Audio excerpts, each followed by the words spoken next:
Baon nga po mga idol sa 0-2 ang Cleveland Cavaliers sa kanilang Eastern Conference Final Series laban sa New York Knicks matapos silang matalo sa Game 1 at Game 2. Pero sa kabila niya, nananatiling positibo ang pananaw ng Cavaliers since napagdaanan, nalampasan na rin naman nila ito last series kontra sa Detroit Pistons. Kaya magagawa rin naman nila ito ang kanilang serye kontra sa Knicks. Ang problema, hindi kagaya ng nagdaang laban, kitang-kita sa Game 1 at Game 2 masyado ditong malamya ang galaw at laro ng kanilang main star at second best player na si James Harden mapa-opensa o depensa.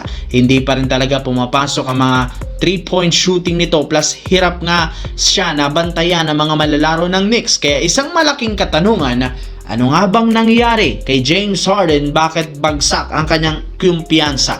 Maituturing rin naman itong isang veterano kaya hindi maintindihan ng mga fans bakit hirap siyang makagalaw sa playoffs. Well, kita ninyo na wala sa rhythm ang galaw ni Harden. Samahan mo pa ng pagbagsak ng kanyang statistical points. Nagiging liability pa nga ito sa depensa. Kaya kailangan talaga ng coaching staff gumawa ng adjustment para maibalik ni James Harden ang kanyang confidence. Samantala, dito naman tayo. Sinabi na nga ng isang insider na magiging aktibo ang Los Angeles Lakers sa darating na free agency market since meron ngang makakakuha ng mga bagong malalaro na mas makakatulong sa kanilang Big 3 na sina LeBron, Luka at Reeves sa kampanya next season. At kailangan nila dito makakuha ng magaling na 3-and-D player na may kakayahang dumepensa at gumawa ng puntos.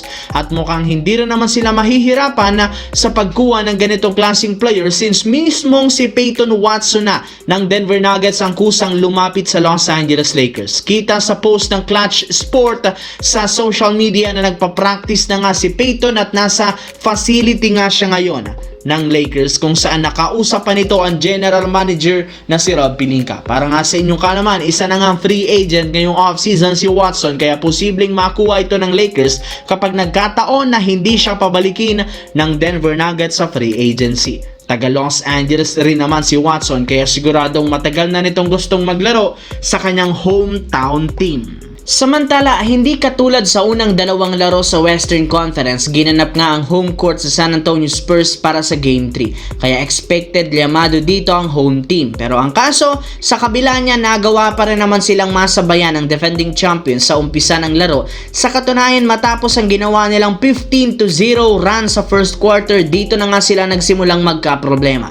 Though maayos na nadedepensahan ng Spurs si Shai Gilgeous-Alexander, nabigla rin naman sila sa pag-arangkada ng mga bench player ng OKC na naging rason pa bakit naagaw pa ng defending champions ang panalo sa Game 3. Pinangunahan dito ng OKC ni na Jalen Williams na nagtala ng 18 points, Alex Caruso 15 points, Jared McCain 26 points at si Cason Wallace na merong 11 points. Kaya maging si Wembanyama wala rin naman masyadong impact lalo pat hirap nga ito sa physicality ng OKC.